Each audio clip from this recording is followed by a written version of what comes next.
ప్రభుని యేసుక్రీస్తు నామంలో ఈ మార్నింగ్ కాన్ఫరెన్స్ కి చేరి వచ్చిన మీ అందరికీ నా ప్రేమ వందనాలు తెలియజేస్తున్నానండి. అందరూ బాగున్నారు కదండి? అందరికీ వందనాలు. వందనాలు.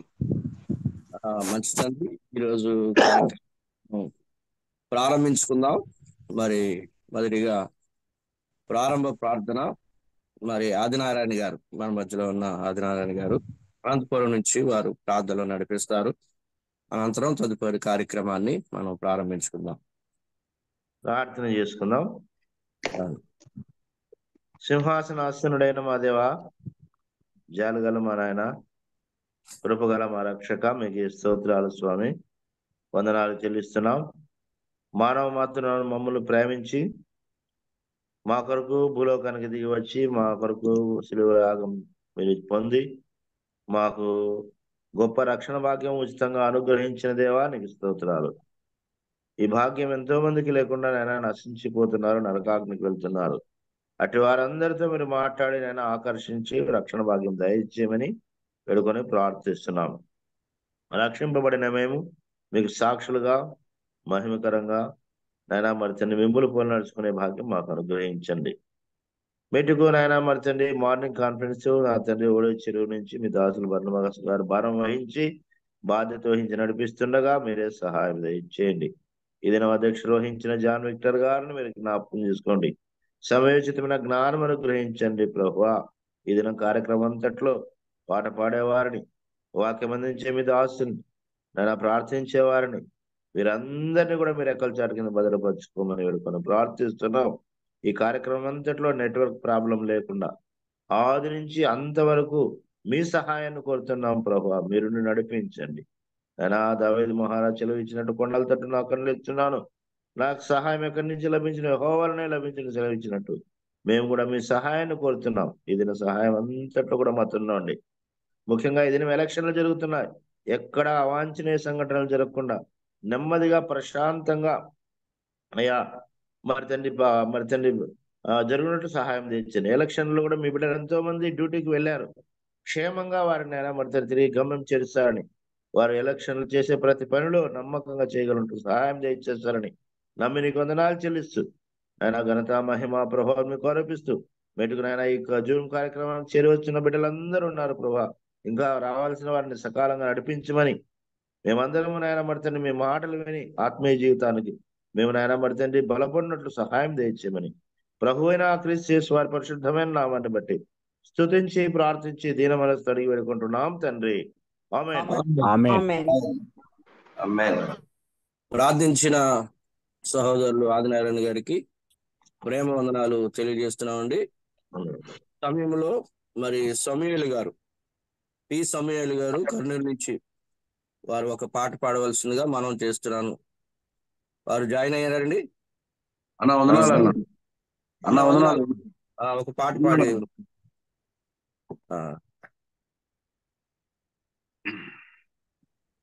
ఏమి తెచ్చి నేను దర్శించున్నాయన్న పాట పాడుకుందాం. ఏమి తెచ్చి నిన్ను దర్శించునయా, ఏ రీతిగా నేను పూజించునయా. ఏమి తెచ్చి నిన్ను దర్శించునయా, ఏ రీతిగా నిన్ను పూజించునయా. వినయముగా నీ సన్నిధి మృకి స్తుతియాగమునే చేతునయా. వినయముగా నీ సన్నిధి మృకి స్తుతియాగమునే చేతునయా.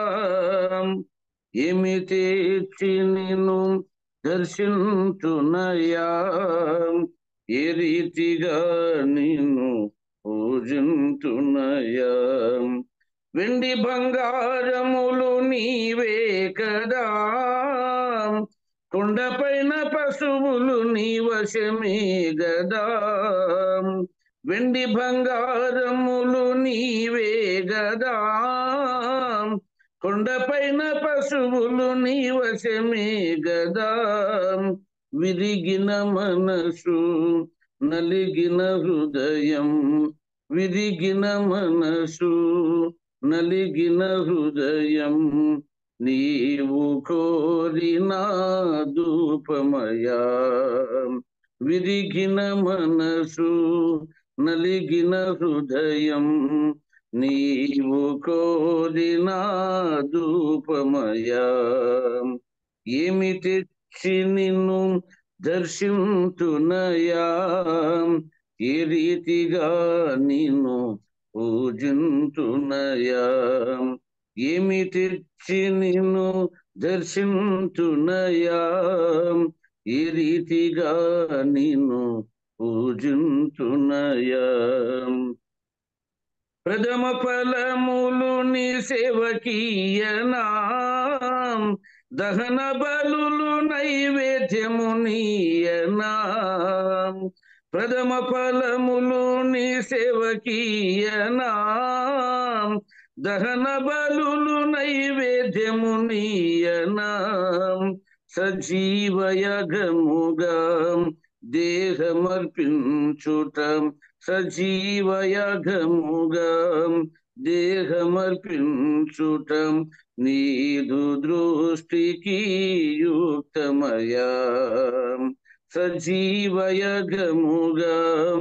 దేహమర్పించుట నీదు దృష్టికి యుక్తమయా ఏమి తెచ్చి నిన్ను దర్శింతునయా ఏ రీతిగా నిన్ను పూజింతునయా ఏమి తెచ్చి నిన్ను దర్శింతునయా ఏ రీతిగా నిన్ను పూజింతునయా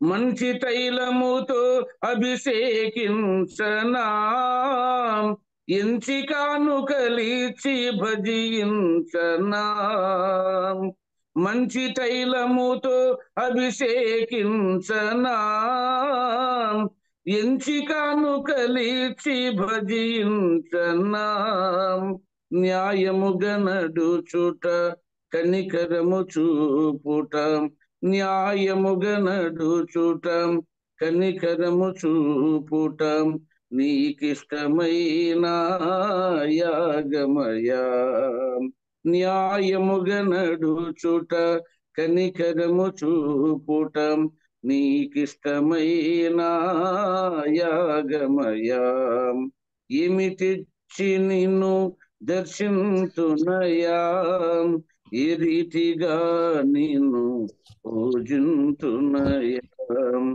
ఏమి తెచ్చి నిన్ను దర్శింతునయా ఏ రీతిగా నిన్ను పూజింతునయా వినయముగా నీ సన్నిధి మృక్కి వినయముగా నీ సన్నిధి మృక్కి స్తుతియాగమునే చేతునయా వినయముగా నీ సన్నిధి మృక్కి స్తుతియాగమునే చేతునయా ఏమి తెచ్చి నిన్ను దర్శింతునయా ఏ రీతిగా నిన్ను పూజింతునయా ఏమి తెచ్చి నిన్ను దర్శింతునయా ఏ రీతిగా నిన్ను పూజింతునయా అన్న వందనాలన్న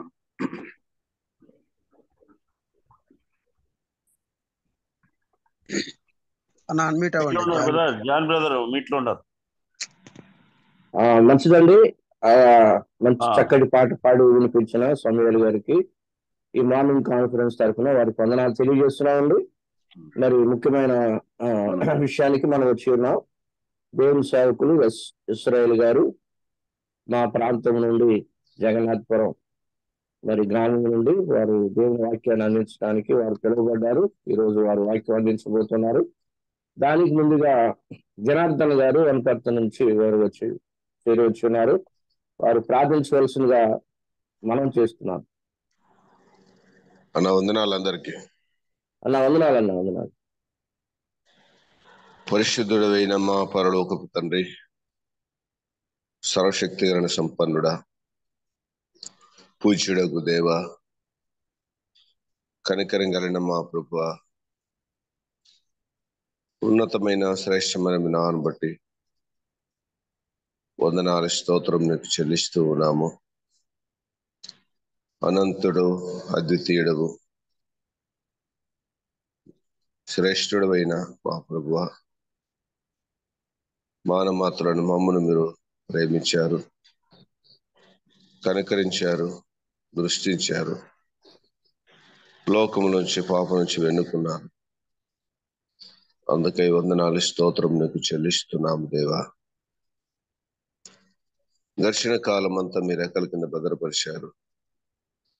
తీవ్రమైన ఎండల నుండి కాపాడి కనికరించిన స్తోత్రం నువ్వు చెల్లిస్తున్నాము. మానవుల పట్ల మీ అపారమైన ప్రేమ ప్రభువా, మీరు వాతావరణాన్ని అనుకూలపరిచి వేడిని తగ్గించి చల్లపరిచినందుకు స్తోత్రం మీకు చెల్లిస్తున్నాము. ముఖ్యంగా మా కొరకే మీరే ఈ లోకానికి వచ్చి మీ ప్రాణాన్ని మాకు ఇచ్చారు, రక్షించారు. తండ్రి, చనిపోయే సమాజం తిరిగి లేచారు. అందరు బట్టి మీకు వందనాలు స్తోత్రములు. ఉదయకాలం కాన్ఫరెన్స్ కొరకై ప్రార్థన చేస్తున్నాము. మీరు దీవించి కనకరించి జ్ఞాపకం చేసుకొని నడిపిస్తున్నందుకు వందనాలు. ఇంతవరకు పాడు ద్వారా నేను గణపరచగలిగా. ఏమిచ్చి దర్శించినా అదంతా నీదే ప్రభువా. హృదయపూర్వకంగా అందరం నీకు చెల్లిస్తున్నా. వాక్యం ఇచ్చి మీ దాసుని మీరు దీవించి కనకరించి బలపరచండి. మంచి సందేశాన్ని అందరికీ మేలుకరంగా, ప్రయోజనకరంగా మీ మాటలు అందించండి. కాన్ఫరెన్స్ లో పాల్గొన్న ప్రియులందరినీ ఆశీర్వదించు. ముందున్న సమయాన్ని మీ దాసుని నీకే సమర్పించుకుంటూ తోడుగా నడిపించండి. విశేషంగా ఈరోజు ఎలక్షన్స్ జరుగుతూ ఉన్నాయి. కనకరించి కృప చూపండి ఆయన. గత ప్రభుత్వం మీ సేవకు, సంఘాలకు, సేవకులకు ఎంతో ఆటంకంగా ఉండింది. దేవా, ఈసారి కేంద్రంలో గొప్ప మార్పు తీసుకురండి ప్రభువా. మంచి ప్రభుత్వాన్ని మీరు దయచేయండి. కుల భేదము, మత భేదము లేకుండా ప్రభువా, సమస్త జనులను గౌరవించే, ప్రేమించే ప్రభుత్వాన్ని మీరు దయచేయమని ప్రార్థన చేస్తున్నాము. దేశం కోసము ప్రార్థన చేస్తున్నాము. దేశంలో ప్రజల రక్షణ కొరకు జ్ఞాపకం చేసుకుని కనకరించి దయవించండి. ఈ దినమంతటి కొరకై మీ కృపకు అప్పచెప్పుకుంటున్నాం. తోడుగు నడిపించమని ప్రభును రక్షకుడగు క్రీస్తు యేసు మహిమ కలిగిన నామమున ప్రార్థించి అడిగి వేడుకుంటున్నాము తండ్రి. ఆమేన్. ఆమేన్. మంచిదండి. ప్రార్థించిన జనార్దన్ గారికి కాన్ఫరెన్స్ తరఫున వందనాలు తెలియజేస్తున్నాం. ఇప్పుడు ముఖ్యమైన అంశానికి మనం చేరువచ్చి ఉన్నాం. అందులో ఇస్రాయేల్ రాజు గారు మరి దేవుని సేవకులు జానపురంలో వారు దేవుని సేవ చేస్తున్నారు. వారు మాకు కావాల్సిన వారు. ఈరోజు ఈ వాక్యం అందించడానికి వారు ఆహ్వానించబడ్డారు, సిద్ధంగా ఉన్నారు. మీరందరూ కూడా దేవుని వాక్యాన్ని వినడానికి మీరు సిద్ధంగా ఉండాలని, దేవుని వాక్యాన్ని విని ఆత్మీయ మేలు పొందాలని ప్రభుపేట మనం చేస్తున్నాను. వారికి సమయాన్ని అప్పగిస్తున్నాను. వందనాలన్నా. వందనాలండి.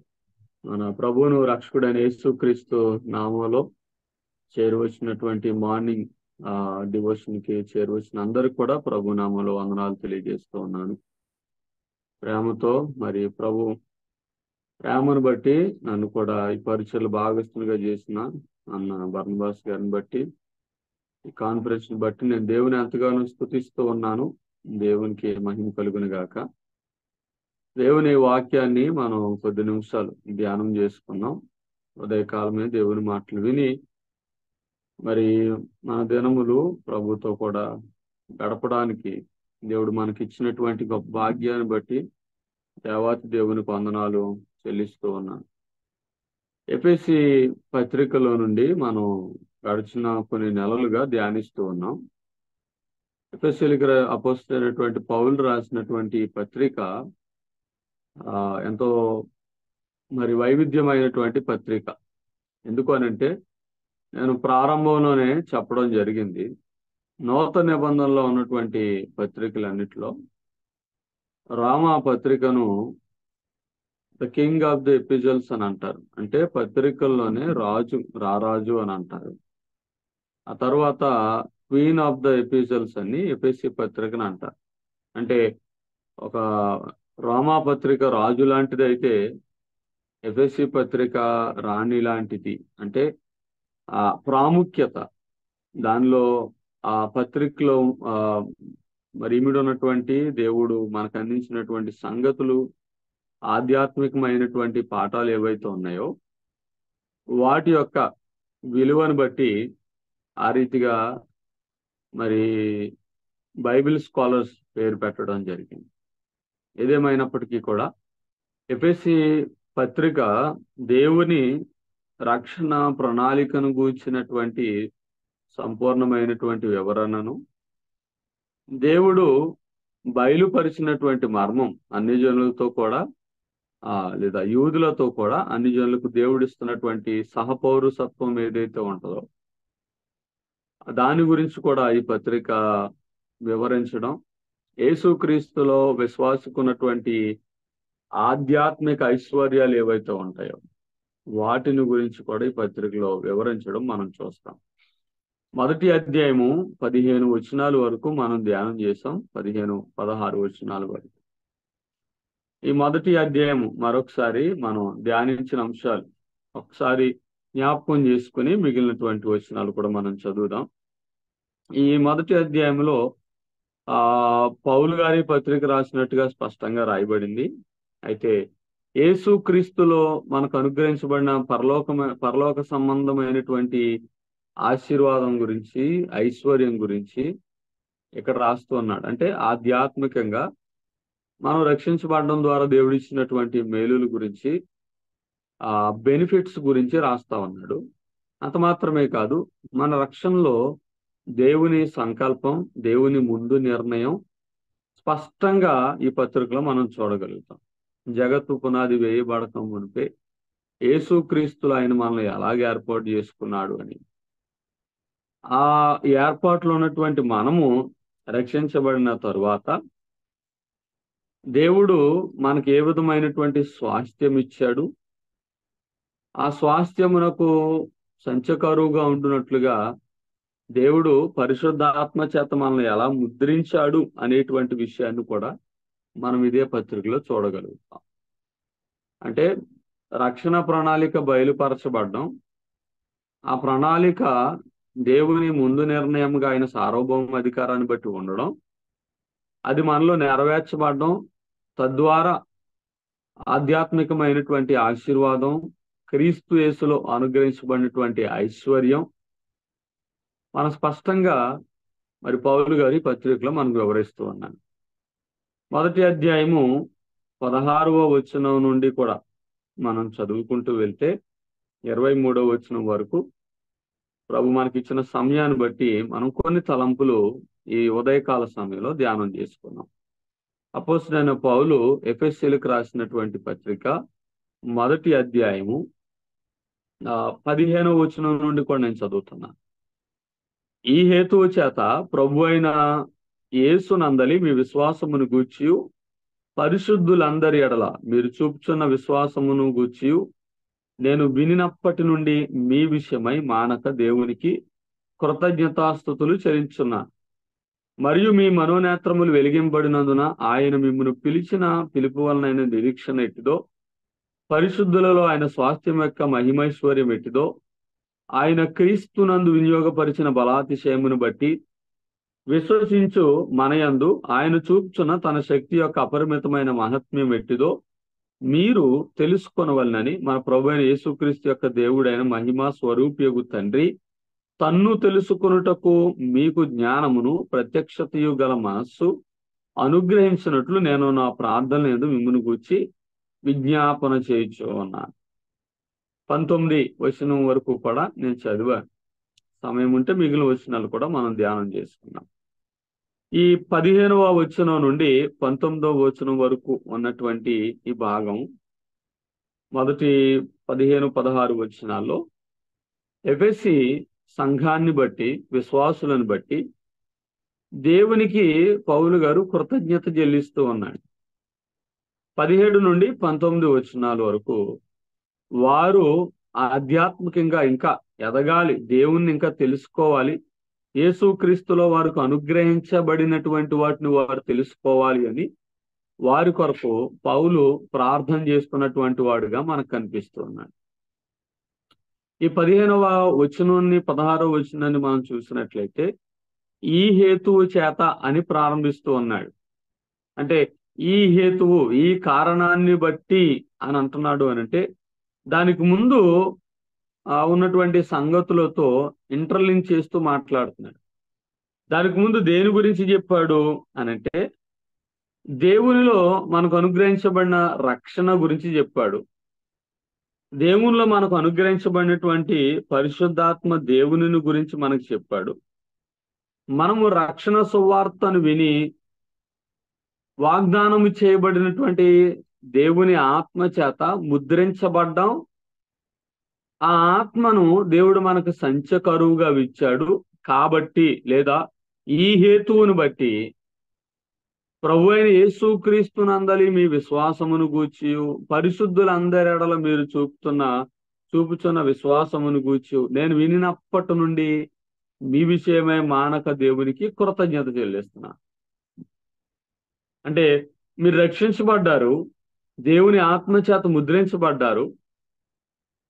ఆ దేవుని రక్షణ పొందుకున్నటువంటి మీరు ఈ కారణాన్ని బట్టి మీరు ఎలాగైతే విశ్వాసం ఎదుగుతున్నారో ఆ విశ్వాసము మీ వరకు మాత్రమే కాదు, పరిశుద్ధులందరి పట్ల కూడా మీ విశ్వాసాన్ని మీరు ఎలాగైతే చూపుతున్నారో దానిని బట్టి దేవునికి నేను కృతజ్ఞత చెల్లిస్తూ ఉన్నాను అని పౌలు గారు చెప్తున్నాడు. అంటే వారి నిజమైనటువంటి విశ్వాసము, సహోదరుల పట్ల వారికి ఉన్నటువంటి ప్రేమ. విశ్వాసము అంటే దేవుని యందు మనం కలిగి ఉండడం మాత్రమే కాదు, దేవుని పైన మనకున్నటువంటి నమ్మకం మాత్రమే కాదు, కానీ దేవుని పైన మనం కలిగి ఉన్నటువంటి ఆ నమ్మకాన్ని సాదృశ్యపరిచేది లేదా రిఫ్లెక్ట్ చేసేది, చూపించేది ఏంటి అని అంటే సహోదర ప్రేమ. అందుకని ఇక్కడ ప్రేమ అనేటువంటి పదాన్ని ఉపయోగించకపోయినా పరిశుద్ధులందరి పట్ల మీరు చూపుతున్నటువంటి విశ్వాసమును గూర్చి అని అన్నాడు.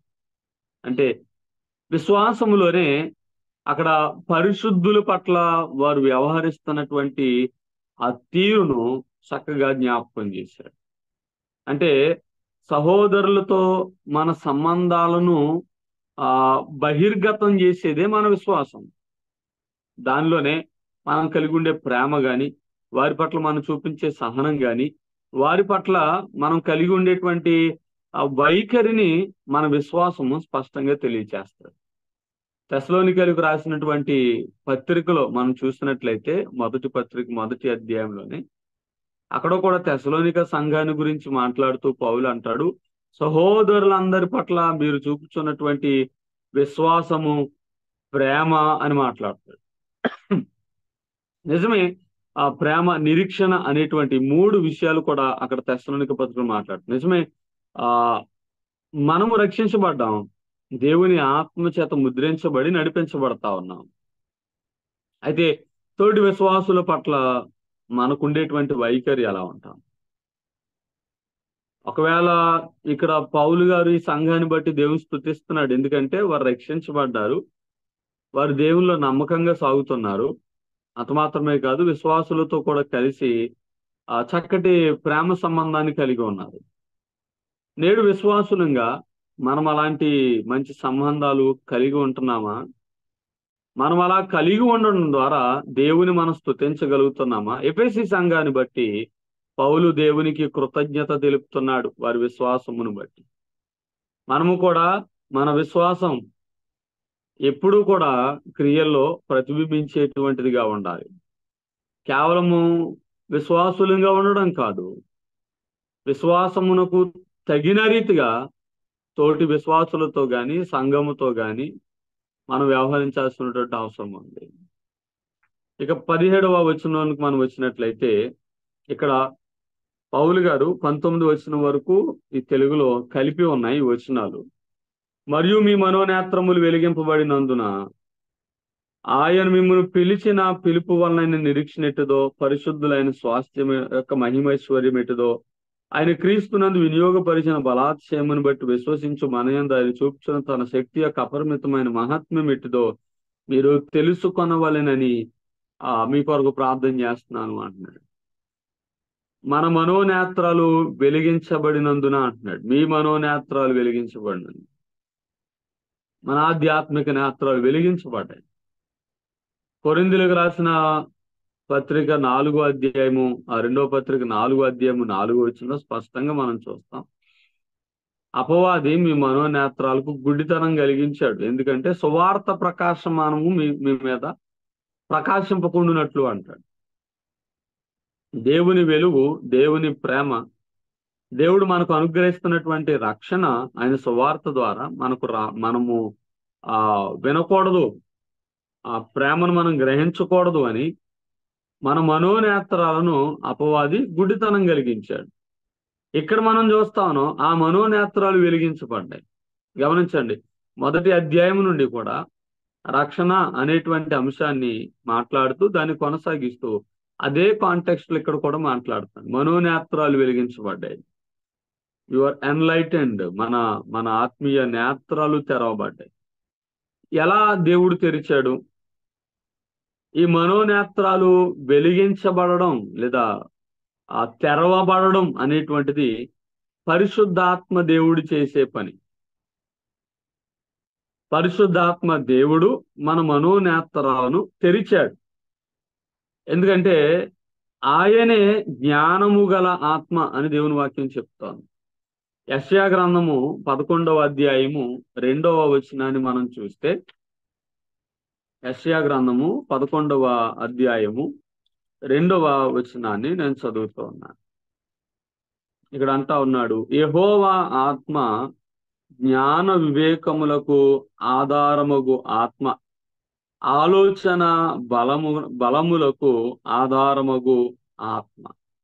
యెహోవా ఆత్మ జ్ఞాన వివేచనమునకు ఆధారముగు ఆత్మ అంటున్నాడు. అంటే ఆ జ్ఞానాన్ని, ఆ వివేచనను పరిశుద్ధాత్మ దేవుడే మనకు కలిగిస్తాడు. ఆయనే మనకు ఆ తెలివినిస్తాడు. కనుక ఒకప్పుడు అపవాది కలిగించిన అంధకారంలో ఉన్నాం, ఆధ్యాత్మికంగా లోటులో మనం ఉన్నాం, దేవుడు మన కొరకు చేసిన కార్యాన్ని చూడలేని స్థితిలో ఉన్నాం. పరిశుద్ధాత్మ దేవుడు మన కన్నులు తెరిచినప్పుడు దేవుడు మన కొరకు చేసిన కార్యాన్ని మనం చూడగలిగాం. ఆయన ఆధ్యాత్మిక మేలును మనం గమనించగలిగాం. కాబట్టి ఎక్కడ అంటాడు, ఆయన జ్ఞాన వివేకములు కలిగినటువంటి ఆత్మ.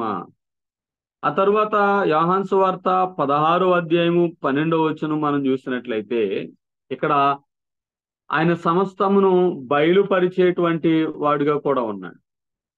యోహాను సువార్త 16వ అధ్యాయము 12వ వచనాన్ని చదువుతూ ఉన్నాను. నేను మీతో చెప్పవలసినవి ఇంకను అనేక సంగతులు కలవు గాని ఇప్పుడు మీరు వాటిని సహించలేదు. అయితే 13వ వచనం, ఆయన అనగా సత్య స్వరూపి అయిన ఆత్మ వచ్చినప్పుడు మిమ్మల్ని సర్వసత్యములోనికి నడిపించును. ఆయన తనంతట తానేమి బోధింపక నేను వేటిని వినును వాటిని బోధించి సంభవింపబోవు సంగతులను మీకు తెలియచేయును. ఇక్కడ స్పష్టంగా చెప్తున్నాడు, సత్య స్వరూప్యగు ఆత్మ ఆయన వచ్చినప్పుడు మిమ్మును సర్వసత్యములోనికి నడిపిస్తాడు. అంటే సువార్త సత్యములోనికి, యేసుక్రీస్తును గురించినటువంటి జ్ఞానములోనికి పరిశుద్ధాత్మ దేవుడు మనల్ని నడిపిస్తాడు అని చెప్తున్నాడు. మనం దేవుని సంగతులు తెలుసుకోవడానికి, లేకపోతే ఆధ్యాత్మికమైన విషయాలు తెలుసుకోవడానికి మన జ్ఞానం సరిపోదా అంటే ఖచ్చితంగా సరిపోదు. ఎందుకంటే మానవుడు తన స్వాభావికమైనటువంటి మనస్సుతో దైవ సంబంధమైనటువంటి విషయాలను అర్థం చేసుకోలేడు. ఇంకా క్లియర్ గా మనం చూస్తే ఇక్కడ మన మనోనేత్రాలు వెలిగించినటువంటి దేవుడే చెప్తున్న మాట ఏంటంటే ఎఫెసీ పత్రిక 2వ అధ్యాయం 1వ వచనంలో పాపముల చేతను అపరాధముల చేతను చనిపోయి ఉన్నాం, ఆధ్యాత్మిక పతనానికి గురై ఉన్నాం. ఆధ్యాత్మికంగా పతనం చెందినటువంటి ఒక వ్యక్తి తనంతడు తాను దేవుని సంగతులను గ్రహించలేనివాడు, చచ్చినవాడు అలాగైతే ఏమి వినలేడో దేనికి స్పందించలేడో అలాగే ఆధ్యాత్మికంగా మన స్థితి ఉంది ఒకప్పుడు. కానీ పరిశుద్ధాత్మ దేవుడు మన మనోనేత్రాలు వెలిగించాడు. పరిశుద్ధాత్మ దేవుడే మన హృదయాలు తెరిచాడు. వాక్యాన్ని అర్థమయ్యేలాగా అంగీకరించేలాగా మనలో కార్యాన్ని చేశాడు. స్పష్టంగా మనం చూస్తాం అపోస్తలుల కార్యములు 16వ అధ్యాయంలో లూదియ మనకు కనిపిస్తుంది. ప్రభు ఆమె హృదయాన్ని తెరిచాడు అనే మాట మనం చూస్తాం. నిజమే, మన మనోనేత్రాలు వెలిగించబడాలి. వెలిగించబడినప్పుడే మనము ఆ సువార్త సత్యానికి లోబడగలుగుతాం. దేవుడు చేసినటువంటి ఒక గొప్ప కార్యం అది. కనుక మన మనోనేత్రాలు వెలిగించబడ్డాయి, దేవుడే వెలిగించాడు అనే విషయాన్ని మనం ఇక్కడ చూస్తాం. ఆత్మచేత వెలిగించబడినటువంటి మనము ఆయన పిలుపు వలనైనటువంటి నిరీక్షణ కూడా తెలుసుకోవాలి అంటున్నాడు. ఇదే 17వ వచనంలో చూడండి, మీ మనోనేత్రాలు వెలిగించబడినందున, అంటే వెలిగించబడ్డాయి కాబట్టి ఆయన మిమ్మల్ని పిలిచిన పిలుపు వలనైన నిరీక్షణ ఇటుదో తెలుసుకోవాలి అంటున్నాడు. నిరీక్షణ అంటే దేవుని పిలుపు వలనైన నిరీక్షణ గురించి మాట్లాడుతున్నాడు. మన పిలుపు విషయమైనటువంటి నిరీక్షణ ఏంటి? ఎఫెసీ పత్రిక 4వ అధ్యాయము 4వ వచనంలోనే, ఇదే పత్రికలో 4వ అధ్యాయము 4వ వచనం మనం చదివితే, శరీరం ఒకటే ఆత్మ ఒకటే, ఆ ప్రకారం మీ పిలుపు విషయమైన ఒకటే నిరీక్షణ ఉండుటకు మీరు ఒక్కటే నిరీక్షణ యందుండుటకు పిలవబడితిరి అంటున్నాడు. ఒకే నిరీక్షణ కలిగి ఉండడానికి దేవుడు మనల్ని పిలిచాడు. The only hope. ఏంటి ఆ హోప్ అంటే క్రీస్తునందు మనకున్నటువంటి భవిష్యత్తు. Our future in Christ is secured. Yesu క్రీస్తులో మన భవిష్యత్తు భద్రపరచబడింది, మన విశ్వాసం భద్రపరచబడింది, మన స్వాస్థ్యం భద్రపరచబడింది, పరలోక పౌరసత్వం భద్రంగా ఉంది. మనకు యేసుక్రీస్తులో అనుగ్రహించబడినవన్నీ కూడా భద్రంగా ఉన్నాయి. వాటికి గ్యారంటీ ఉంది. 14వ వచనం మనం అదే చూస్తాం. ఆత్మను సంచకరుగిచ్చడు. దేవుడు మనకిచ్చిన స్వాస్థ్యమునకు పరిశుద్ధాత్మ దేవుడిని సంచకరుగిచ్చాడు. గ్యారంటీ. ఇప్పుడు ఈ గ్యారంటీ మనకి ఏమిస్తుంది అని అంటే దేవునిలో నిరీక్షణ కలిగి ఉండేలాగా. అంటే మనం వేటినైతే మనం నేటికి ఇప్పటికి చూడట్లేదో, దేనైతే ఇంకా మనం పొందుకోలేదో, ఎవరినైతే ఇంకా మనం చేరుకోలేదో దాని విషయమై దేవుడు మనందరికీ కలిపి మనందరికీ ఒకే నిరీక్షణ ఇచ్చాడు. ఆ నిరీక్షణ గురించే మాట్లాడుతూ అంటున్నాడు, మీ పిలుపు విషయమైన నిరీక్షణ. మీరు పిలువబడ్డారు, దేవుని వారుగా ఉండడానికి పిలువబడ్డారు, రక్షించబడడానికి పిలువబడ్డారు, ఆధ్యాత్మిక ఐశ్వర్యాలు పొందుకోవడానికి మీరు పిలువబడ్డారు. అయితే వాటి విషయమైనటువంటి నిరీక్షణ మీకుంది, ఆ సెక్యూరిటీ మీకుంది, ఆ హోప్ మీకుంది, ఆ ఫ్యూచర్ మీకుంది అని యేసుక్రీస్తులో మనకి ఇవ్వబడినటువంటి వాటి గురించి స్పష్టంగా మాట్లాడుతున్నాను. ఇది ఒక శుభప్రదమైనటువంటి భవిష్యత్తును సూచిస్తా ఉంది. నిరీక్షణ అనంటే శుభప్రదమైనటువంటి ఒక భవిష్యత్తును సూచిస్తా ఉంది. పేతురు రాసిన మొదటి పత్రిక 1వ అధ్యాయము 3వ వచనంలో ఈ నిరీక్షణ గురించి అంటాడు, యేసుక్రీస్తులో మనకు జీవముతో కూడినటువంటి నిరీక్షణ ఉన్నది అంటాడు. ఈ నిరీక్షణ ఎలాంటిది అనంటే ఇట్స్ అ లివింగ్ హోప్. జీవముతో కూడినటువంటి నిరీక్షణ. అంటే ఇదేదో కొన్ని రోజులు వేచి చూసి వదిలిపెట్టేటువంటిది కాదు.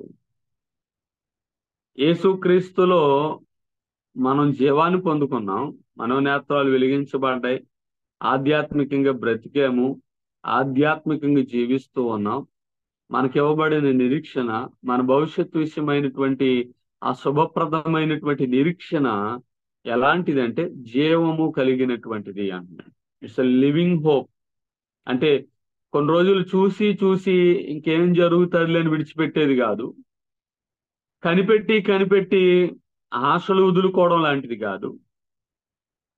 ఇది జీవముతో కూడినటువంటి నిరీక్షణ అని అన్నప్పుడు అసలు ఎన్నటికీ దీని విషయమై మనము విడిచిపెట్టడానికి కానీ, నిరాశ పడడానికి కానీ, చింతించడానికి కానీ అవకాశం లేకుండా ఆ నిరీక్షణ ఖచ్చితంగా నిజమవబోతా ఉంది. ఆ నిరీక్షణ ఖచ్చితంగా నెరవేరబోతా ఉంది. మనం దేని కొరకైతే ఎదురు చూస్తా ఉన్నామో దాన్ని మనం పొందుకోబోతా ఉన్నాం. దేవుడు తన పిలుపు వలనైనటువంటి ఆ నిరీక్షణ మనకు అనుగ్రహించాడు. ఇవి మనం తెలుసుకోవాలి అని పౌలు ప్రార్థన చేస్తున్నాడు. నిజమే, చాలా మంది ఆ నిరీక్షణ, జీవముతో కూడినటువంటి నిరీక్షణను మరిచిపోయి చాలా మంది దేవుడిస్తున్నటువంటి ఈ మేలును మరిచిపోయి జీవిస్తా ఉన్నారు. కాబట్టి చూడండి, విశ్వాసంలో వెనుకబాటు ఎందుకు వస్తుంది? చాలా మందికి విశ్వాసంలో కిందకి వెళ్ళిపోవడం, దిగజారిపోవడం అనేటువంటి ఎందుకు జరుగుతాయి అంటే, మనము దేవుడు ఇస్తున్నటువంటి నిరీక్షణను జ్ఞాపకం చేసుకోకపోవడమే, లేకపోతే దేవుడు మనలో ఉంచిన నిరీక్షణను మనం మరిచిపోవడమే దానికి కారణం. ఎప్పుడైతే మన మనస్సు, మన ఆలోచనలు నిరీక్షణ కలిగి పైనున్న వాటి మీద మనసు పెట్టుకుంటామో, ఫిలిప్పీ పత్రికలో చెప్తాడు, మీరు పైనున్న వాటినే చూడాలి అంటాడు, మీ గురి పైనున్న వాటి మీద ఉండాలి అంటాడు. అది మనకు ఉండాలి. అబ్రహాం విశ్వాసులకు తండ్రి ఎలాగయ్యాడు? ఆయన నిరీక్షణకు ఆధారం లేనప్పుడు నమ్మాడు, పునాదులు కలిగినటువంటి పట్టణం కోసం ఎదురు చూశాడు. అది కదా జీవముతో కూడినటువంటి నిరీక్షణ అంటే. నిరీక్షణకు ఆధారమే లేదు అప్పుడు. అంటే ఇలాంటి ఒక వాక్యం లేదు, మనకి ఇవ్వబడినటువంటి ఇన్ని రిసోర్సెస్ లేవు, దేవుని సంగతులు తెలుసుకోవడానికి ఇంత ఎక్కువగా ఆయన వాక్య ప్రత్యక్షత లేనటువంటి ఆ దినాల్లో అబ్రహాము నమ్మగలిగాడు. ఆ నిరీక్షణ అతనిని విశ్వాసములో ఎంతగానో బలపరిచి విశ్వాసులకు తండ్రి అని పిలువబడేటట్టుగా చేసి, కనుక ఇక్కడ స్పష్టంగా చెప్తా ఉన్నాడు, యేసుక్రీస్తులో మనకు జీవంతో కూడిన నిరీక్షణ ఉంది. అది మాత్రమే కాదు, మొదటి యోహాను పత్రిక 3వ అధ్యాయము 3వ వచనంలో అంటాడు, ఈ నిరీక్షణ మనలను పవిత్రులుగా ఉండేలా ప్రోత్సహిస్తుంది అంటాడు. యోహాను రాసినటువంటి మొదటి పత్రిక 3వ అధ్యాయము 3వ వచనాన్ని చదువుదాం.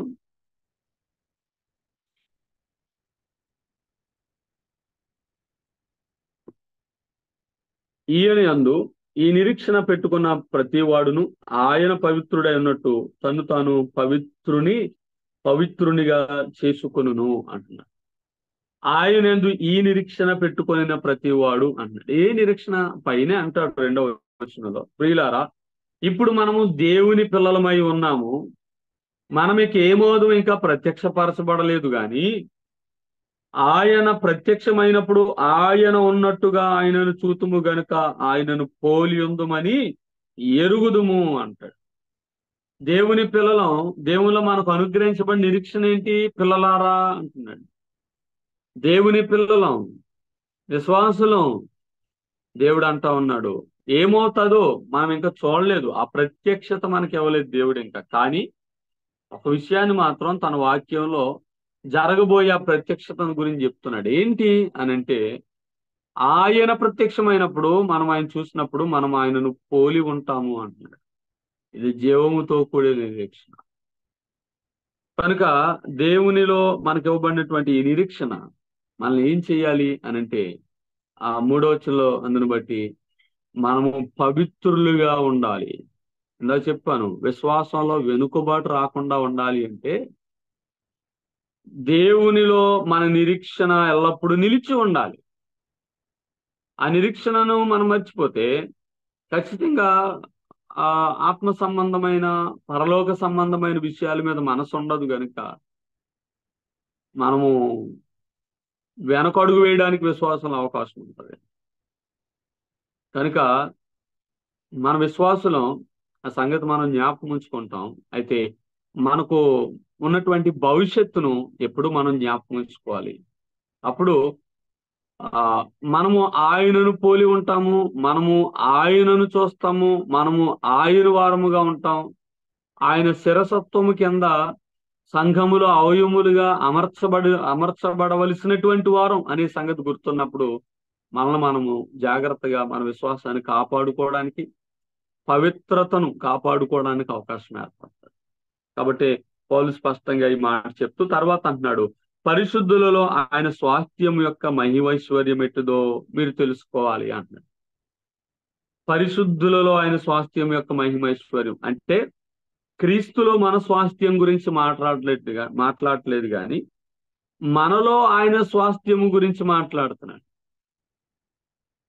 యేసు క్రీస్తులో మనకు స్వాస్థ్యం ఉంది, మనలో ఆయనకు స్వాస్థ్యం ఉంది.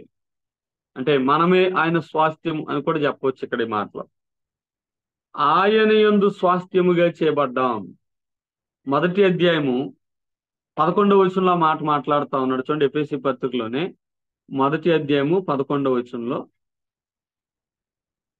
మరియు క్రీస్తునందు ముందుగా నిరీక్షించిన మనము తన మహిమకు కీర్తి కలగవలని దేవుడు తన చిత్త ప్రకారమైన సంకల్పం బట్టి ముందుగా నిర్ణయించి ఆయన యందు స్వాస్థ్యముగా ఏర్పరచెను.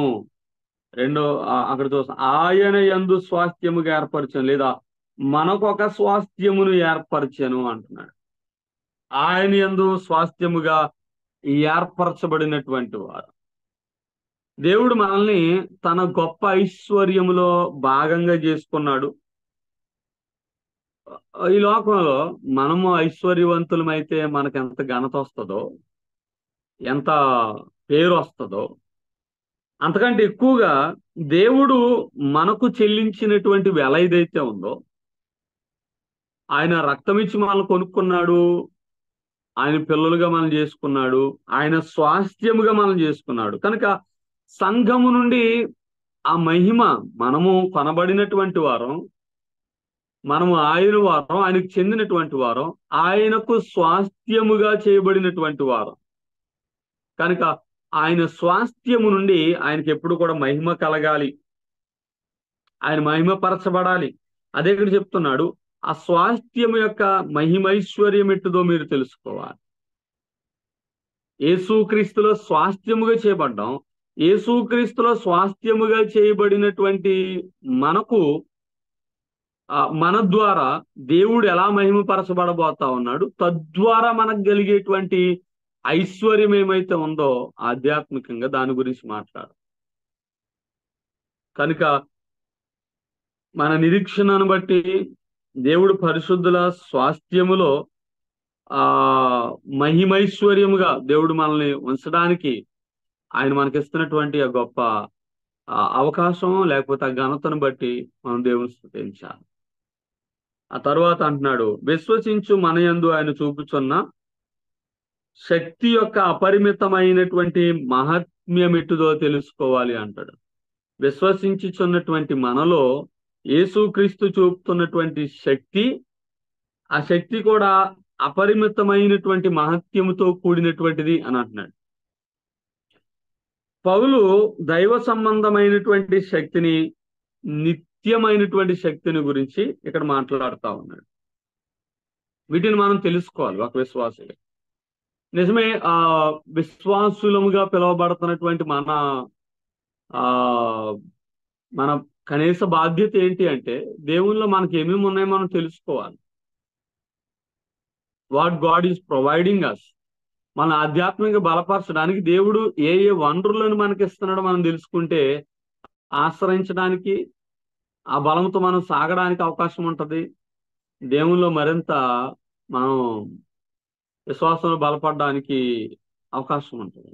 అందుకని అంటున్నాడు, ఇవన్నీ మీరు తెలుసుకోవాలని నేను ప్రార్థన చేస్తున్నాను. అలా తెలుసుకోవడానికి కావలసినటువంటి జ్ఞానము, ప్రత్యక్షత కలిగినటువంటి మనస్సు కూడా దేవుడు అనుగ్రహించాలని ప్రార్థన చేస్తున్నాను అంటాడు పౌలు. యేసుక్రీస్తులో మనకు శక్తి ఇవ్వబడింది. ఆ శక్తి ఎలాంటిదంట? ఆయన యందు లేదా మన యందు ఆయన చూపుచున్న శక్తి యొక్క అపరిమితమైనటువంటి మహాత్మ్యము అంటున్నాడు. మనలో ఆయన అపరిమితమైనటువంటి మహాత్మ్యముతో కూడినటువంటి శక్తిని తను కనపరుస్తున్నాడు. అది ఆయన శక్తి మనలో ఆయన చూపిస్తున్నాడు. ఎంత గొప్ప విషయం ఇది! దేవుని యొక్క శక్తి ప్రభావములు మనలో ఆయన పనిచేసేలాగా చేస్తున్నాడు.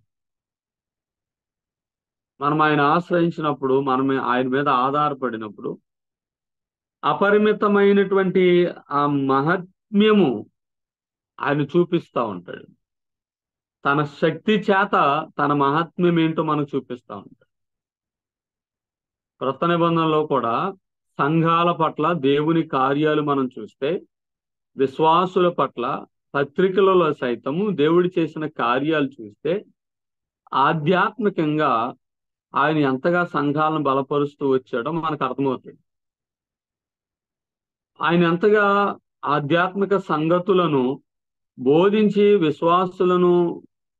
విశ్వాసులకు ఆయన మేలు చేశాడో మనం చూస్తే మనకు అర్థమవుతుంది. ఎందుకంటే దేవుని శక్తిని బట్టి మనం జీవిస్తున్నాము అనేటువంటిది వాస్తవం.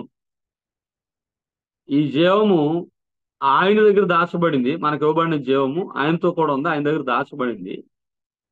ఆయన శక్తిని బట్టి మనం జీవిస్తున్నాం.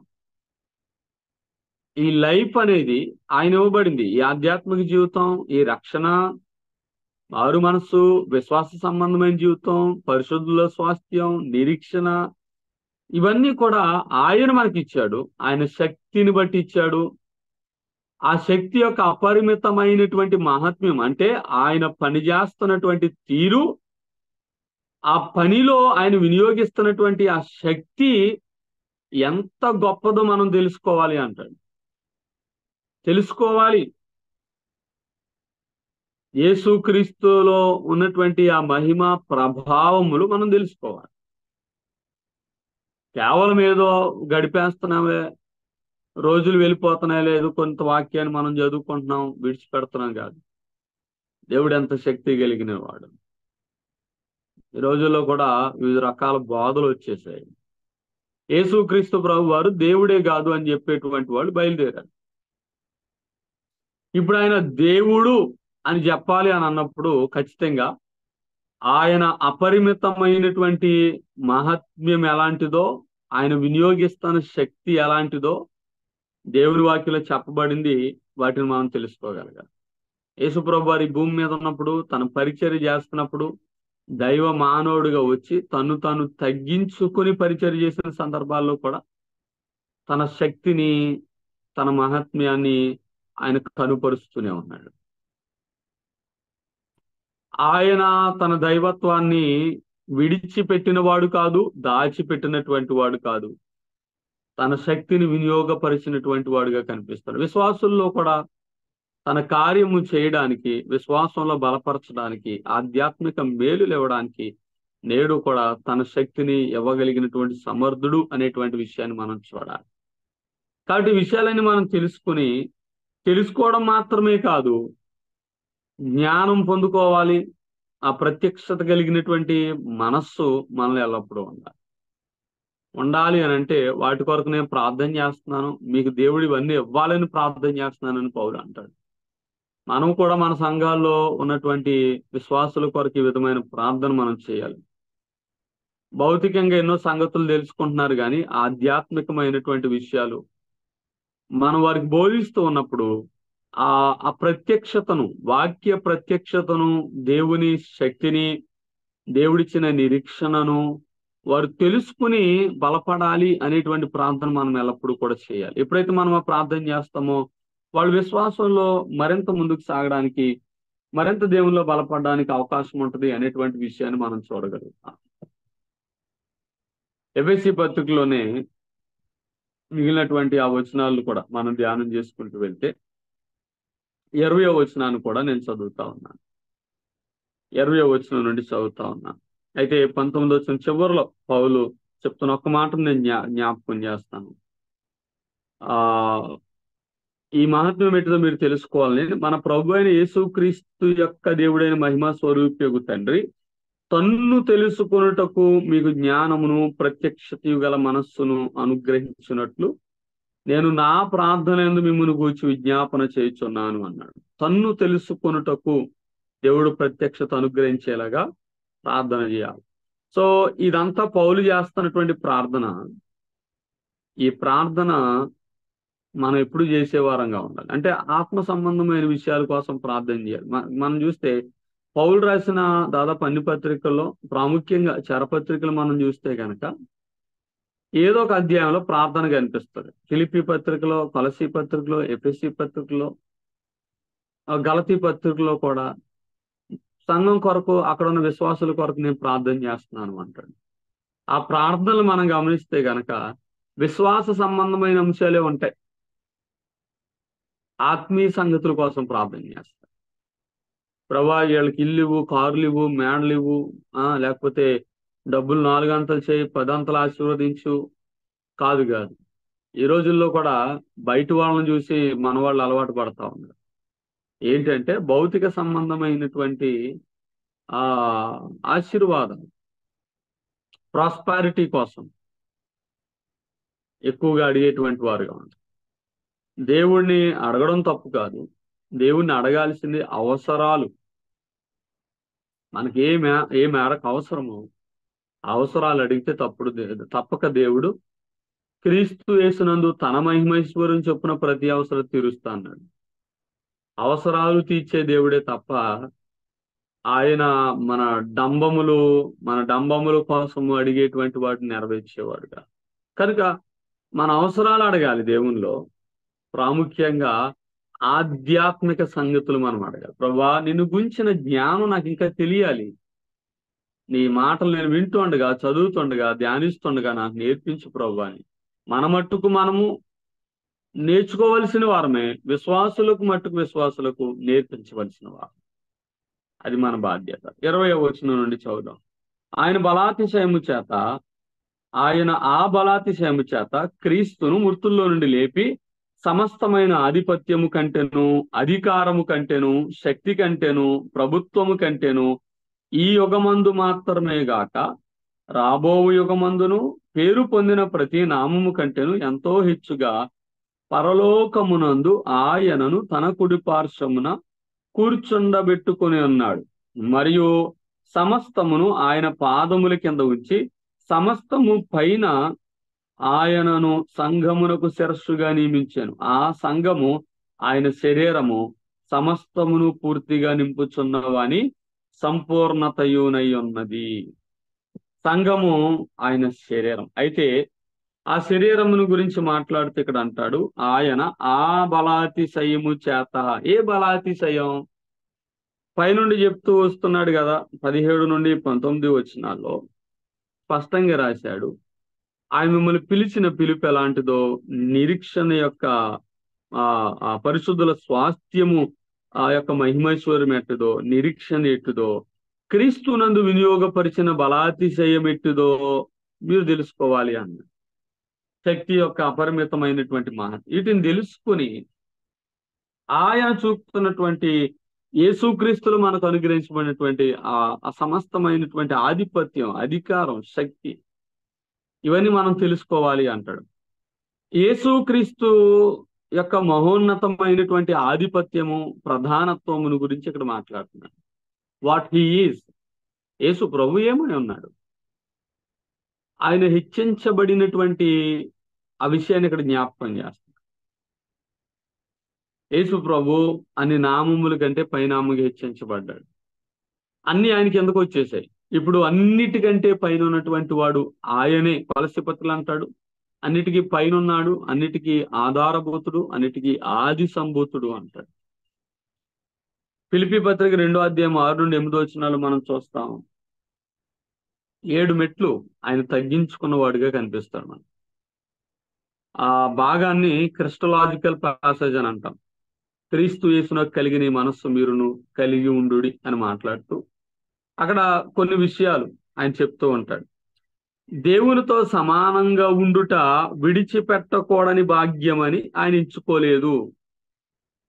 దేవునితో సమానంగా ఉండడం వేషమైన ఆయన విడిచిపెట్టాల్సిన అవసరం లేదు. వేషమైన దేవునితో సమానుడు అనే విషయంలో ఎలాంటి అనుమానం లేదు. ఆయన దేవుడు దేవునితో, తండ్రి అయినటువంటి దేవునితో ఏ విషయములోనూ కూడా ఆయన తక్కువ వాడు కాడు. కానీ ఆయన తగ్గింపు చూడండి, ఇక్కడ ఆ సమానముగా ఉండుట విడిచిపెట్టకూడని భాగ్యం అని ఎంచుకోకుండా తగ్గించుకున్నాడు. కనుక ఆయన తగ్గింపులో మొదటి విషయం మనకు అక్కడ కనిపిస్తా ఉంది. రెండవది, మనుషుని పోలికలోకి రావడానికి ఆయన ఇష్టపడ్డం. మనుషుని పోలికలు ఈ లోకంలో పుట్టడానికి ఆయన తగ్గించుకోవడం. మొదట పరలోక రాజ్య భాగ్యాన్ని, అక్కడే ఉండడాన్ని విడిచిపెట్టడం. రెండోది, మనుషుని పోలికలో పుట్టడానికి ఆయన ఇష్టపడడం. మూడోది, దాసుడిగా ఉండడానికి కూడా ఆయన ఇష్టపడడం. ఇవి ఆయన తగ్గించుకున్నటువంటి సంగతి. నాలుగవది, తను రిక్తునిగా చేసుకున్నాడు. ఇంగ్లీష్ లో అంటాడు హీ ఎంప్టీడ్ హిమ్సెల్ఫ్ అని అంటాడు. ఎంతగా తను తగ్గించుకోవాలి అంతగా తగ్గించేసుకున్నాడు. ఐదవది మనం చూస్తే ఆకారమందు మనుష్యుడిగా కనపడడానికి కూడా ఇష్టపడ్డాడు. నిరాకారుడైనటువంటి దేవుడు ఆకారమందు మనుష్యుడిగా కనపడడం అంటే కొన్ని పత్రులు అంటాడు పాప శరీర ఆకారమందు ప్రత్యక్షమయ్యాడు. కాబట్టి ఆయన తగ్గింపు. ఆ తర్వాత ఆరోది మనం చూస్తే మరణము పొందినంతగా విధేయత చూపించాడు. ఏడోది మనం చూస్తాం ఆయన మరణించాడు. 7 విషయాలు ఇక్కడ మనం చూస్తున్నాం. యేసు ప్రభు వారు తను ఎలా తగ్గించుకున్నాడు. ఇక్కడ ఆయన తగ్గించుకునే రీతినే ఆ తదుపరి మనం చూస్తాం ఆయన హెచ్చించబడినటువంటి సంగతి కూడా. ఈ తగ్గింపే ఆయన తరువాత దేవునిలో లేకపోతే దేవుడు ఆయన హెచ్చించినటువంటి విధానం మనకు అర్థమవుతుంది. ఆయన ఎంతగా తగ్గించుకున్నాడో, ఎంతగా తగ్గించుకోవాలో అంతగా తగ్గించుకున్నాడు. ఇంకా అంతకంటే తగ్గించుకోవడానికి లేదిక. అందుకనే ఎంప్టీడ్ హిమ్సెల్ఫ్, రిక్తుడిగా చేసుకున్నాడు అనే మాటకు అర్థమైంది.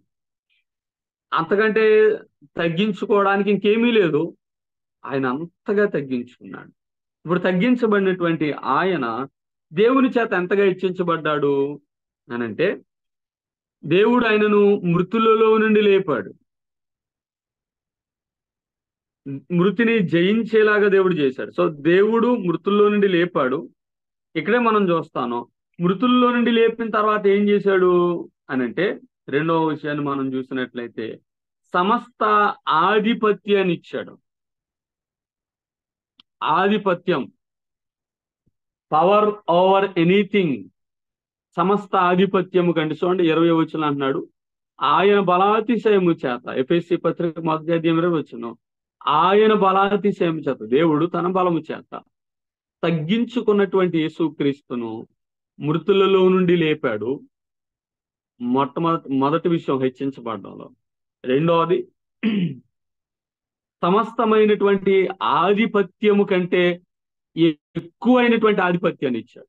ఎవరికున్న ఆధిపత్యం కంటే కూడా, దేవదూతలకు ఉండే అధికారం కంటే కూడా, ఈ లోకంలో ఉన్నటువంటి అధికారాల కంటే కూడా, పరలోకంలో ఉండేటువంటి అధికారాల కంటే అన్నిటి మీద కూడా ఆయనకు ఆధిపత్యం ఇచ్చాడు.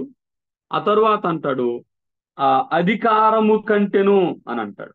ఆధిపత్యము కంటే మొదట మృతుల్లో నుండి లేపాడు, రెండోది ఆధిపత్యం ఇచ్చాడు, మూడోది అధికారం ఇచ్చాడు, నాలుగోది శక్తి ఇచ్చాడు, ఐదోది ప్రభుత్వము ఇచ్చాడు. అంటే ప్రభుత్వము కంటే అని అన్నప్పుడు ఇక్కడ మనం ఆలోచన చేస్తే పరలోకంలో ఉన్నటువంటి దూతల అధికారం మీద అధికారం దేవుడు ఇవ్వడం.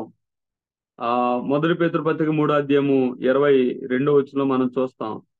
అత్యున్నతమైనటువంటి స్థాయిని గురించి మాట్లాడతాడు. యేసుక్రీస్తుకి ఇవ్వబడినటువంటి అత్యున్నతమైనటువంటి ఆ స్థాయి గురించి మాట్లాడతాడు.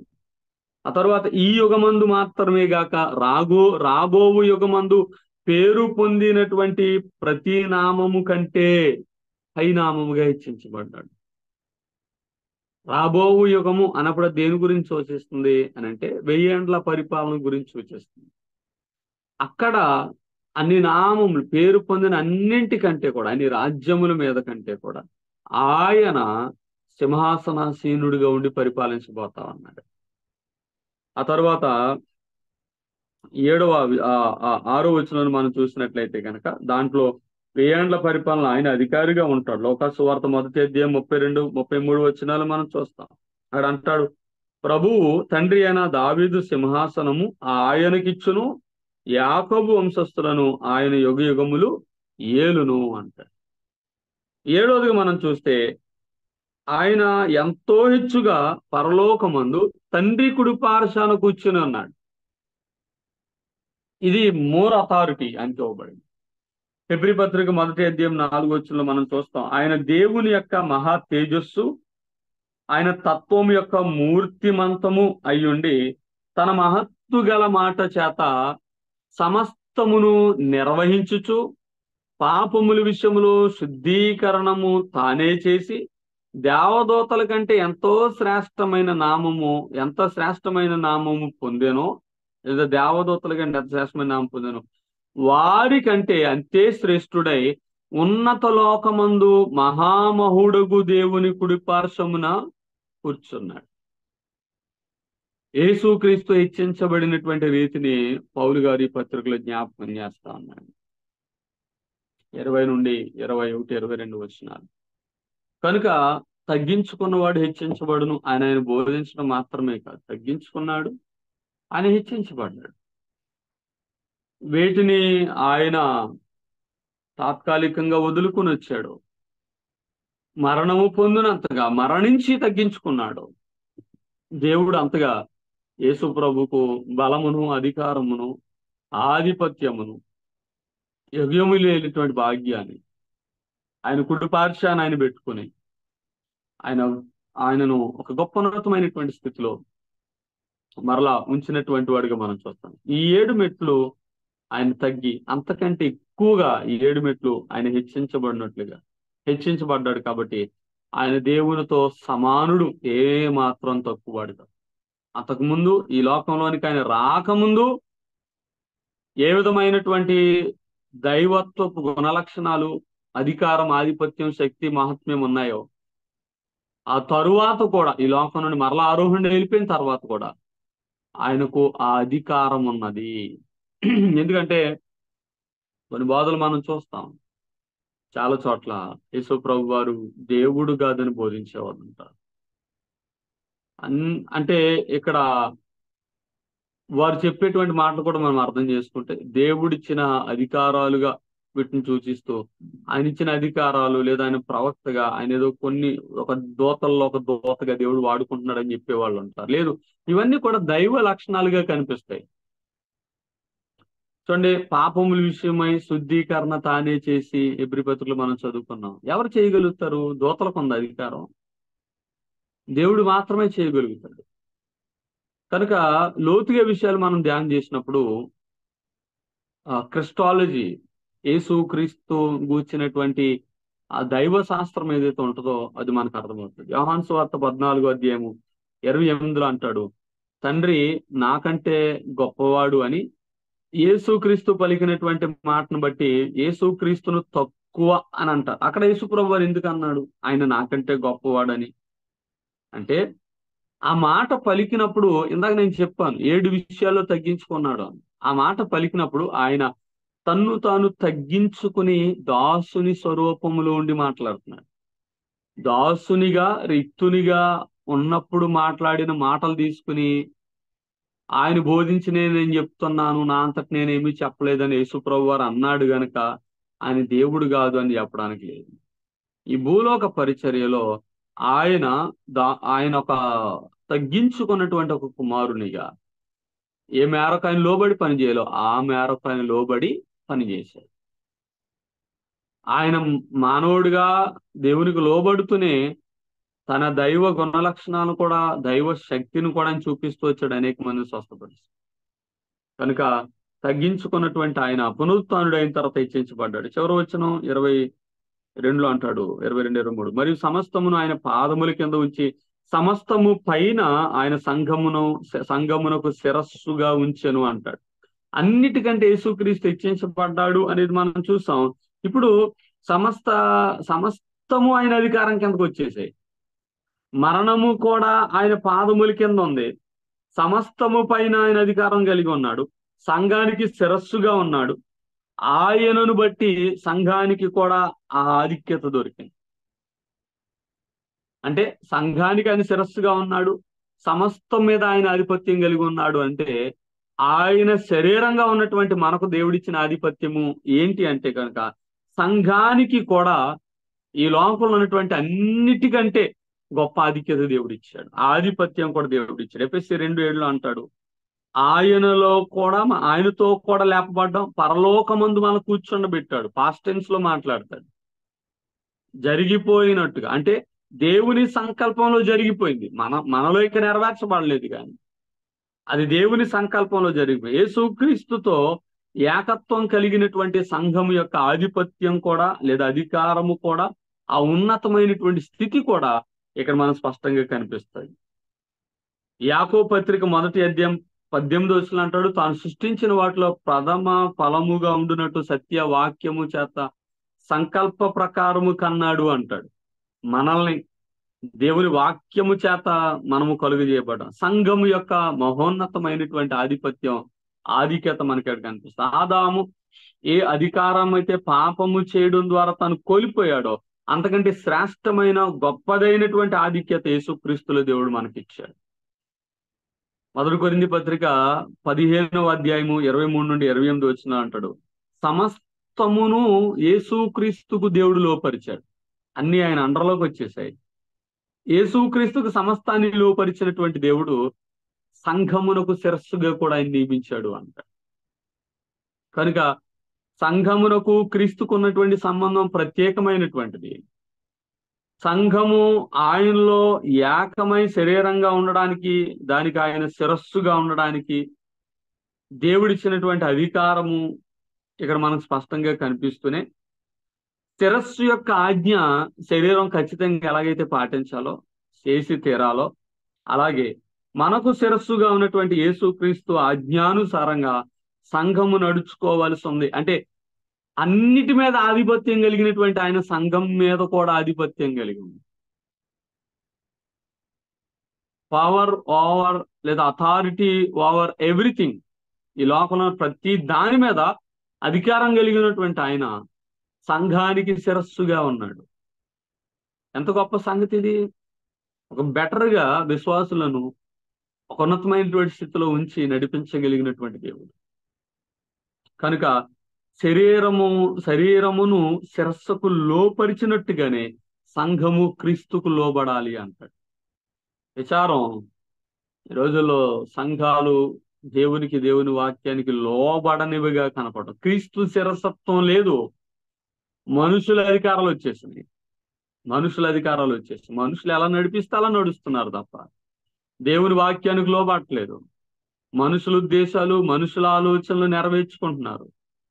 మేమనుకున్నదే జరగాలి, మేమనుకున్నది చేయాలి, మేము అనుకున్నది చేయకపోతే సంఘాలు గలిబిలని తీసుకొస్తాం అనుకునేవాళ్ళం. దేవుని అధికారం గుర్తుపెట్టుకోవాలి. సంఘము దేవునిది. ఆయన శిరస్సులో లేదా ఆయనలో భాగం ఆయనకు చెందింది.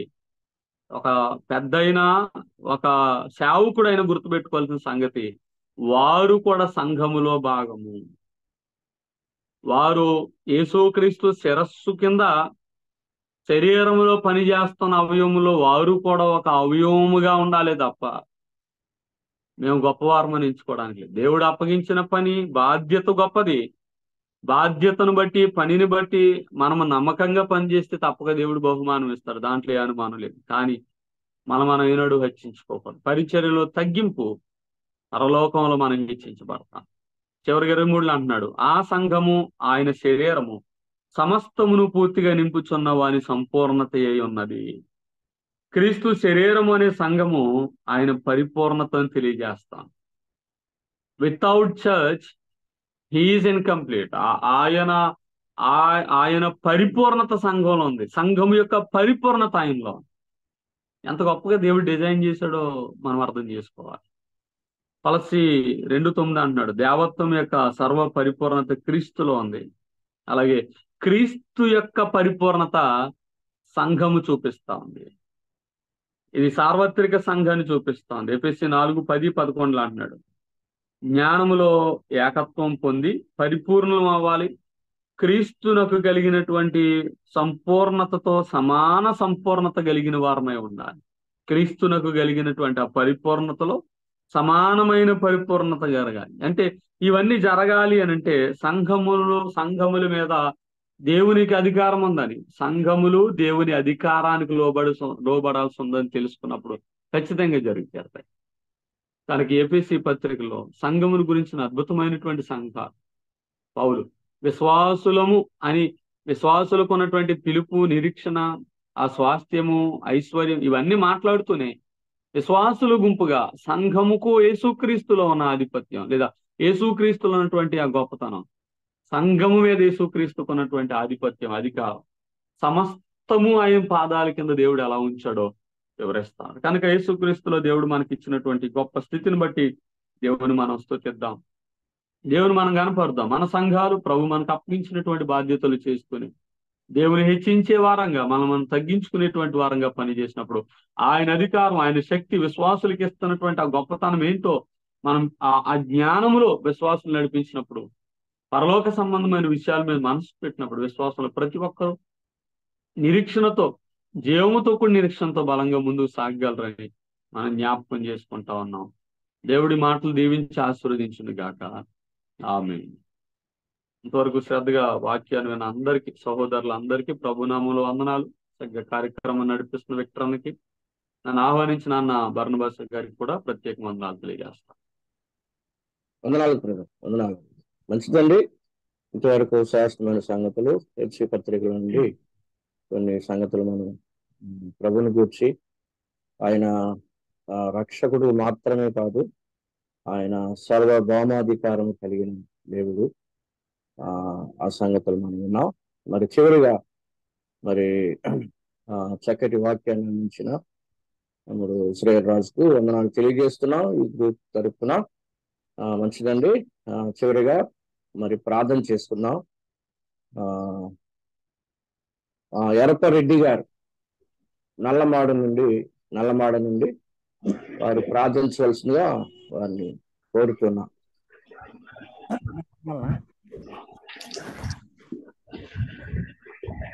ప్రేమ నమ్మకం కలిగిన మా గొప్ప తండ్రి, మహాపరిశుద్ధుడైన మా గొప్ప దేవ, మీ ఘనమైన గంభీరమైన నామానికి వందనాలు, స్తోత్రాలు చెల్లించుకుంటున్నాం తండ్రి. ప్రభువా, ఈ మే నెల 13వ తారీఖు ఉదయకాలం మార్నింగ్ కాన్ఫరెన్స్ మాకు ఇవిగా ఇచ్చినందుకే స్తుతిస్తున్నాం. ఈ ఉదయకాలం కూడా సజీవులుగా మా పడకల మీద నుంచి లేపి ప్రభువా మీ సన్నిధికి నడిపించినందుకే స్తోత్రాలు తండ్రి.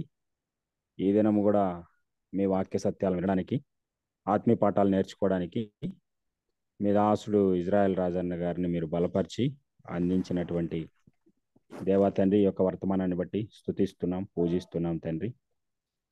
మా ఆత్మీయ జీవితాలకు ఆశీర్వాదకరంగా ఉండినట్లు, మాలోని లోటుపాట్లను సరిచేసుకున్నట్లు మీరు కృప చూపించినందుకై స్తోత్రాలు, వందనాలు చెల్లించుకుంటున్నాం దేవా. అనుదినము మానక ప్రభ మా ఎడల మీరు చూపిస్తున్న అపారమైన మీ కృపకై స్తోత్రాలు. సర్వశక్తి సంపన్నుడా, మహాపరిశుద్ధుడా, కృపా సత్య సంపూర్ణ మీ ఘనమైన నామాన్ని బట్టి ప్రార్థిస్తున్నాం. మీ దాసుడు ఇజ్రాయెల్ రాజన్న గారిని, వారి కుటుంబాన్ని, స్థానిక సంఘాన్ని మీరు ఆశీర్వదించండి. మీ దీవెన దయచేయమని వేడుకుంటున్నాను ప్రభా. ఈ దినం అధ్యక్షత వహిస్తున్నటువంటి మా ప్రియులు జాన్ విక్టర్ అన్న గారిని, ఆయన సేవా పరిచర్యను కూడా మీరు దీవించి ఆశీర్వదించండి ప్రభా తండ్రి. మరి ఈ యొక్క మార్నింగ్ కాన్ఫరెన్స్ విషయమై భారం బాధ్యత వహిస్తున్న సోదరుడు బర్నబాస్ అన్నను, ఆయన కుటుంబాన్ని, సేవా పరిచర్యను కూడా మీరు ఆశీర్వదించమని ప్రార్థిస్తున్నాం నాయన. ఈ దినం పాట పాడిన సోదరుడు సామేల్ అన్న గారిని, ప్రార్థన చేసిన ఆదినారాయణ అన్న గారిని మీరు దీవించండి. ఇంకా మా ప్రియులు పెద్దలు అనుదినం తండ్రి ఈ కార్యక్రమంలో పాల్గొని మీ యొక్క ఆత్మీయమైన మేలుల చేత మేము తృప్తిపరచబడతా ఉండగా మీ దీవెన దయచేయండి తండ్రి. ఇంకా మేము ప్రభువా ఈ పరిచర్య ద్వారా మా తండ్రి నైనా లోతైన పాఠాలు నేర్చుకొని మా ఆత్మీయ జీవితాలను చక్కబెట్టుకోవడానికి మీరు కృప చూపించమని ప్రార్థిస్తున్నాం నాయన. మరి ఈ దినము ఎలక్షన్ జరుగుతూ ఉండగా ఇంకా కొద్ది నిమిషాల్లో మేము మా ప్రభా తండ్రి